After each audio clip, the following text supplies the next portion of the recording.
You know, I have to tell you, it doesn't get any better than this. Building and flying your own Rotorway helicopter. It has been a dream of mine for a long time. Nothing is more rewarding than flying to a local fly-in and enjoying all the attention your helicopter receives. Now, I'm sure you're all anxious to get started with your build, but before we do, I want to talk about some tools and construction procedures. So let's go on to the hangar.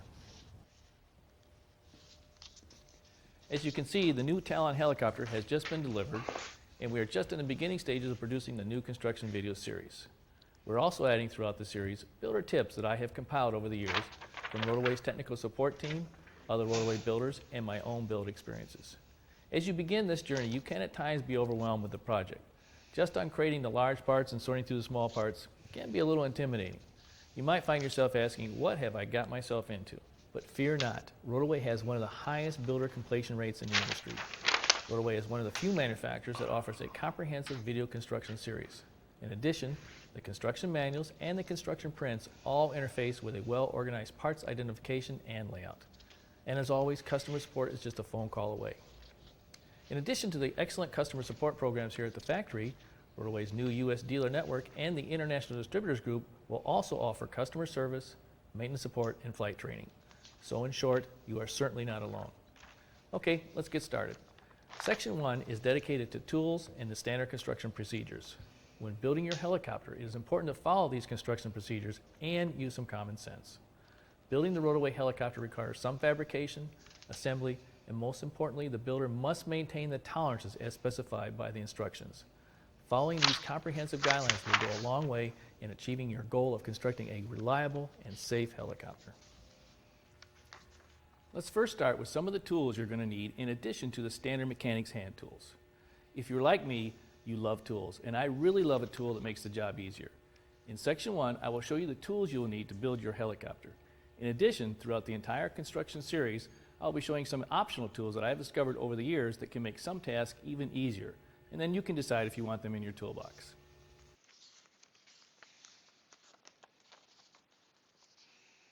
Make sure to purchase a good quality drill bit set. A 115-piece set that includes fractional, wire, and letter sizes is best. In addition, purchase extra sizes of number 40, 30, 10, letter D, and 5/16. Purchase the following reamers: 3/16, 1/4, 5/16, and a letter D reamer. It's also helpful to have two specialty bits that are designed to drill into the windscreen and eyebrow plexiglass material, 1/8 inch and 5/32. You'll notice throughout the construction process, the builder will be required to drill a hole using a letter D drill bit. The use of a D drill bit allows for a tighter fit of the 1/4 inch AN bolts. The letter D bit is 246 thousandths in diameter, and AN bolts are normally 3 thousandths undersized. Make sure to use good quality and sharp drill bits.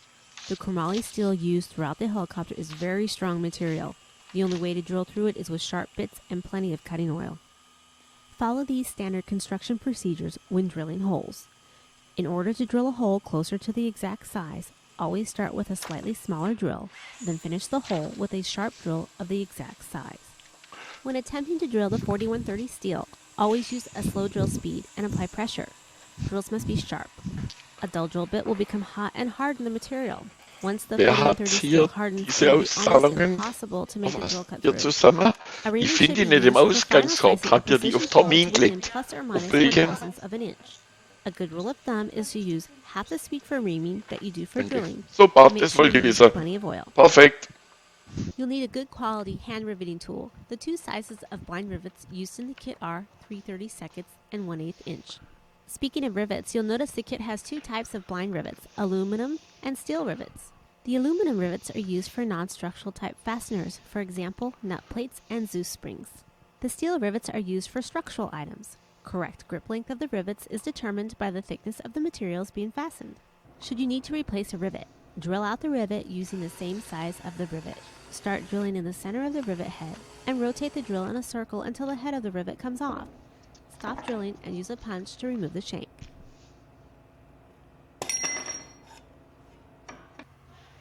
Danke gleichfalls. A Fahr torque wrench is a vorsichtig. must for precision assembly.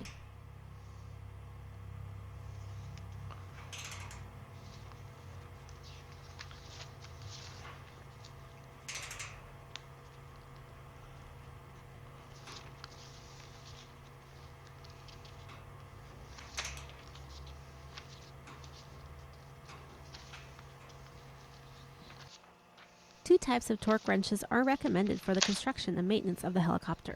The made blade retention bolts have the highest torque of any bolt on the ship and are torqued to 70 foot-pounds. Therefore, it's not necessary to have a torque wrench that reads over 100 foot-pounds. A heavier torque wrench will not give as accurate a reading at the low end of the scale. The other torque wrench should be one that measures in inch-pounds, with a scale of 25 to 250 inch-pounds. When torquing an AN bolt, always torque the lock nut and hold the bolt with a wrench. A 6-inch caliper is a very useful tool for checking precise lengths and thicknesses. Rotorway includes a digital protractor level in the kit. Be sure to follow the manufacturer's calibration procedures to verify the accuracy. Some of the power tools required to assemble the A600 Talon helicopter are as follows. Arrow cordless hand drill with a 1/2-inch chuck, a cordless screwdriver, a bench grinder, a drill press that drills to the center of the workpiece with a clearance of at least 8 inches. Be aware, some benchtop drill presses are not big enough to drill the main drive sprocket. In addition to the drill press, you should have these accessories: a 2-axis vise, a V-block jig, and a clamp kit. A bandsaw that has multiple speeds. Purchase blades to cut metal and wood. A small right angle drill kit. An air die cutter. A variable speed Dremel tool. This is especially helpful with the body work. Also purchase extra fiber reinforced cutting wheels and drum sanding wheels. You will also need a heat gun. Here are some more tools that the builder can consider. A finishing sander. A portable bandsaw. This power tool is very helpful throughout the construction of the helicopter.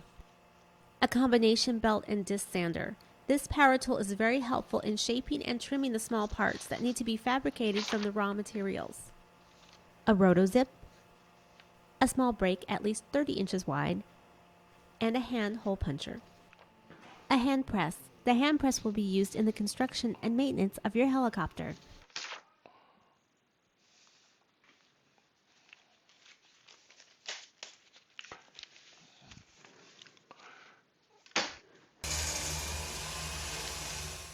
Do not force the bolts into the holes that are undersized. When drilling out bushings, start with a smaller bit and gradually open the hole by increasing the drill bit size. Then finish the hole with the appropriate drill and reamer. Make sure bolt holes are perpendicular 90 degrees to the surface involved and are not oversized. A bolt in an incorrectly drilled hole will not carry its shear load. Warning: contact Rotorway before drilling oversized or elongated holes in critical components, as there are many factors to be considered. Never use excess force to drive a bolt in place with a hammer. Whatever you put together will at some time have to be taken apart. Bear this in mind as you complete the construction.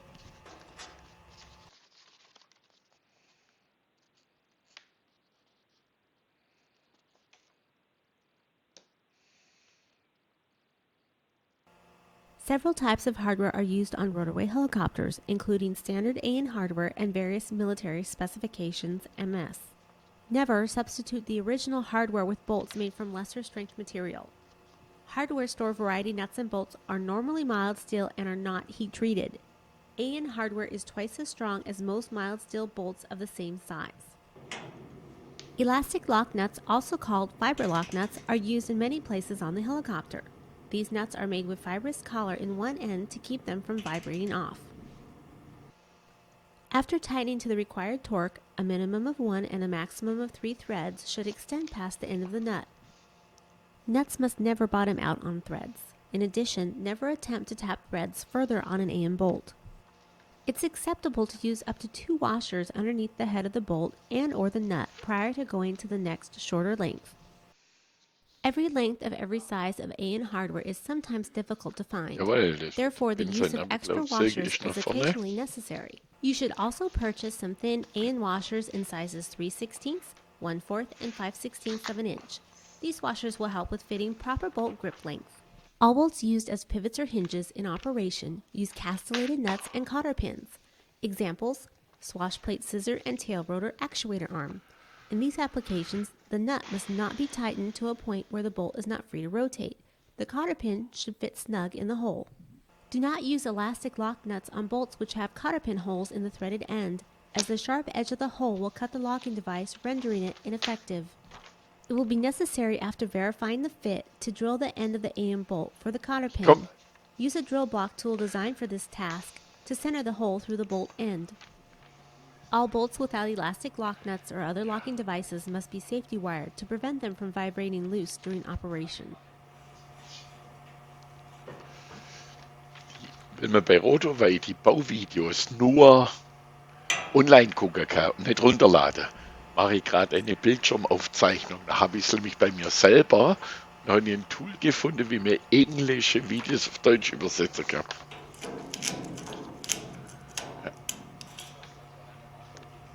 Ja. Aber das geht auch noch schöner. Genau.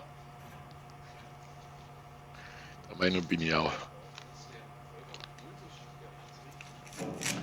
Ja. Der hat so Zahn mit Dritt. Kurbel. Wichtig ist einfach, dass man sie sichert. Ja, das ist jetzt das erste von 25 Videos, wo sie immer einfach zeigen, wie es. The bolt grip length is the unthreaded portion of the Ja, bolt wahr. shaft and should always be correct. Normally, the grip Ben, length grüß is the dich. thickness of the objects being bolted together. The bolts of slightly longer length can be used with washers. Washers should always be used under the lock nuts unless otherwise specified. A washer guards against mechanical damage to the material and can also help prevent corrosion. When installing a rod end, hold it so that it does not rotate when the jam nut is being tightened. The rod end should be able to pivot an equal distance in both directions as shown here. Do not tighten the locking nuts in a way that jams the rod end to one side. Use a washer under the jam nut.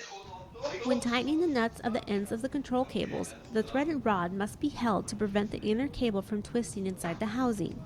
Twisting may cause damage to the cable and cause it to break.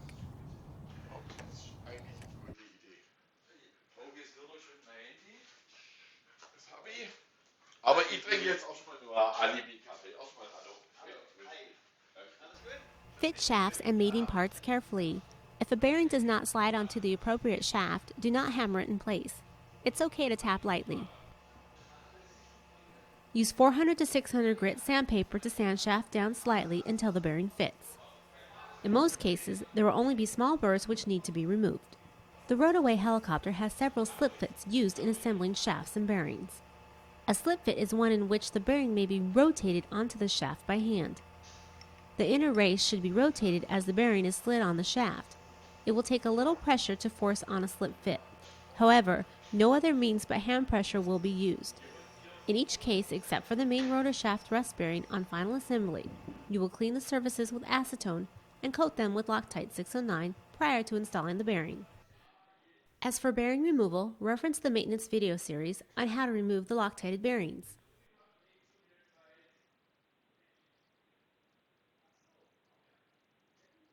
Cut brackets to size using the templates supplied.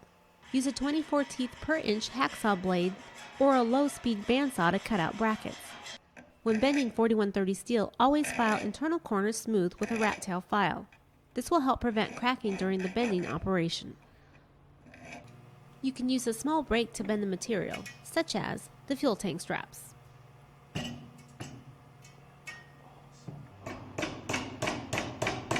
As you hammer the bracket around the edge, it will follow the radius of the aluminum angle. Check for cracking after you have formed the bend.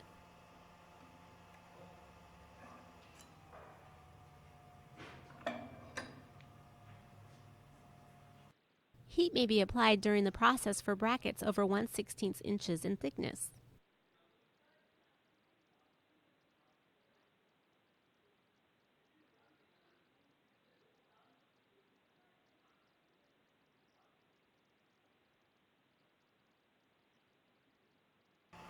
"25 thousandths aluminum may be cut with left and right hand metal cutting shears. 50 thousandths may be cut with a bandsaw or a shear. The same rules apply for bending aluminum as for 4130 steel. If the radius is too sharp, the material may crack. Use a press brake to bend the 25 thousandths and 50 thousandths aluminum stock.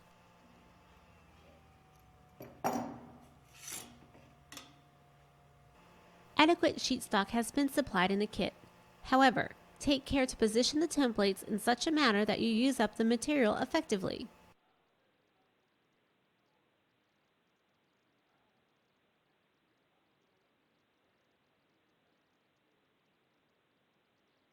Use caution when handling the plexiglass windscreen. The edges of the windscreen should be immediately sanded smooth to prevent possible cracking during the handling process. A file or air sander may be used for rough grinding. Then finish by using 80 to 100 grit wet-dry sandpaper. During any sanding process, be careful to support the material adequately in the area which it's being worked. Be especially careful if you are using an air sander. 2 to 3 inch diameter disc is recommended. Do not completely remove the protective film coating from the windscreen, doors, and other plexiglass components until all the work on them has been completed. When drilling cleco holes in the plexiglass, use an 1/8 inch drill bit specifically designed for plexiglass. This type of drill is less likely to cause the material to crack.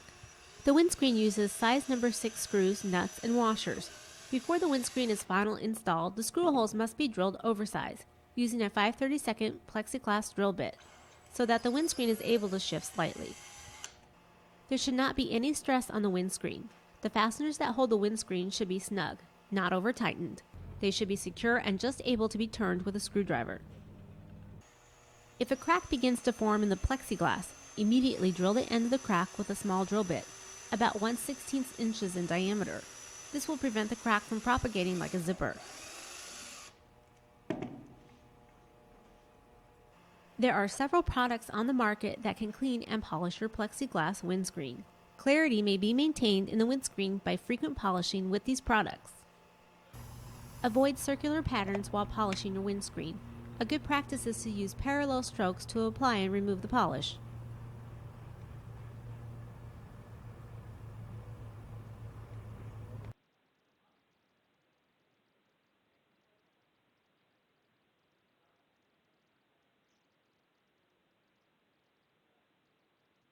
Warning: when working with fiberglass, make sure the area has adequate ventilation.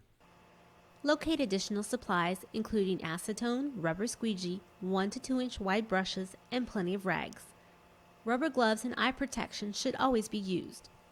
Prior to fiberglass application, prepare all surfaces by sanding and cleaning with acetone. Purchase a fiberglass resin kit from an automotive or marine supplier to use in bonding some of the fiberglass parts. For example, the horizontal winglets. All components which are fiberglass to one another will use a layer of mat and/or cloth to bond the two surfaces together. Materials provided include 2-ounce mat and cloth. These may be used in 2 or 4 ply thickness as appropriate. 1 mat equals 1 ply. It's recommended that you do not start any fiberglass project unless you have some acetone and rags on hand for cleanup. Before Bondo is applied to any surface, the surface must be sanded slightly and cleaned with acetone. The Bondo material needs only a small amount of hardener and will kick in within just a couple of minutes. Mix a small amount of Bondo material at one time. The material is best applied with a small rubber squeegee. The primary rule in using Bondo is not to apply too much, so that a minimum amount of material needs to be removed before the next layer is applied. It's easy to mix another batch and apply more material, but the sanding process is time-consuming. Rotorway recommends that you talk to a local aircraft painter or supplier to find out what preparation and materials give the best results in your flying environment. For instance, in some areas near the ocean, zinc chromate primer is required to protect the aluminum from the salt air. If you do not have much experience spraying paint, you may prefer to have a paint shop do the work for you. Rotorway's general recommendations are as follows: body, tail boom, and main rotor blades. Primer is required and 2-part polyurethane. Airframe and landing gear. Clean the surface with a bead blast and use a 2-part epoxy paint. Powder coating the airframe and other chromoly parts is another good option. More information on painting will be found in Section 5. Normally, cyclic sticks, collectives, foot pedals, etc. can be chrome plated. Contact Rotorway for recommendations on other items that you want to plate or anodize. Be aware a high-stress item such as landing gear cannot be plated. Zeus fasteners are composed of a stud, grommet, and spring. The studs and springs are made of steel, cadmium plated to prevent corrosion. The grommet is made from an aluminum alloy and holds the stud in place on the panel. The Zeus fastener locks with only a quarter turn clockwise and unlocks counterclockwise. Use a hand drill to open the 1/8 inch cleco hole to 5/16 for the Zeus fastener. Always use a unibit when drilling holes in fiberglass. The Unibit makes a nice clean hole and does not tear up the gel coat. You can purchase a Zeus drill template, or you can fabricate one as shown in the construction manual, section 1. Use the drill template to drill the 1/8 inch pod rivet holes. Hand twist a large drill bit to countersink the 1/8 inch pod rivet holes. Use a Unibit and carefully open the Zeus hole to 7/16 of an inch. Then install the spring wire with the pod rivets. Install the spring as shown.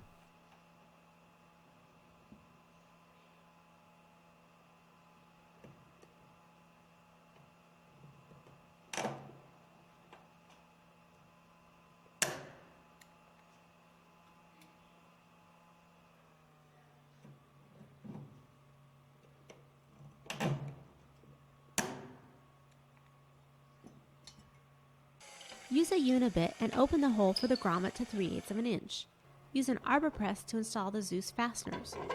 Insert the Zeus tool to the press as shown. Install the grommet with the large end on the same side that the head of the stud will be on. Place it on a press with the pointed end of the tool toward the grommet. Press lightly to flare the small end. Reverse the tool in the press and install the Zeus stud. Place the open end of the tool over the shank of the stud and press the grommet in place to lock the Zeus stud. Lift the press and check for even compression of the grommet. Use a screwdriver to turn and free up the Zeus stud. If you don't have an arbor press, use a hammer and a hard surface and follow the directions in the construction manual, section 1. When installing nut plates, purchase or fabricate a drill template. A template can be made using a small box end wrench as shown. Open the 1/8 inch Cleco pilot holes using a number 10 drill. Place the template over the hole and drill the 2 rivet holes using a number 40 drill bit.